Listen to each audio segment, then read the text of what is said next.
नाज़रीन breaking news असां share कंदासीं। ईरान के सूबे सिस्तान में वर्कशॉप ते फायरिंग 8 पाकिस्तानी पोरियत मारिजी विया। फायरिंग में मारिजी वियल 8 पाकिस्तानी जो ताल्लुक पंजाब सूबे से है।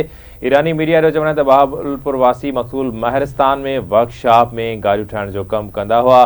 ईरानी अख्तियारी पाकिस्तानी के कत्ल वाक़े की जांच करे रहियूं आहिनि। सफ़ारती ज़रिए जो इहो चवण है। कानूनी कार्रवाई बाद लाश पाकिस्तान मोकिलण लाइ कदम खया वेंदा। अवां खे आगाह कंदासीं। ब्रेकिंग न्यूज़ आहे। ईरान के सूबे सिस्तान में वर्कशॉप ते फायरिंग 8 पाकिस्तानी पोरियत मारिजी विया।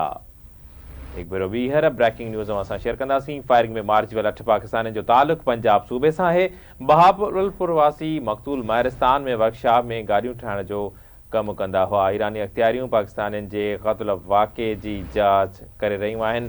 सफ़ारती ज़रिए जो चवण है कानूनी कार्रवाई करण खां पोइ लाश पाकिस्तान मोकिलण जे लाइ कदम खया वेंदा। एक भेरो ॿीहर ब्रेकिंग न्यूज़ असां शेयर कंदासीं। ईरान के सूबे सिस्तान में वर्कशॉप ते फायरिंग 8 पाकिस्तानी पोरियत मारिजी विया। फायरिंग में मारिजी वियल 8 पाकिस्तानी पोरियतनि जो ताल्लुक पंजाब सूबे से है। जॾहिं त बहावलपुर वासी मकतूल महरस्तान में वर्कशॉप में गाड़ियों ठाहिण जो कम कंदा हुआ।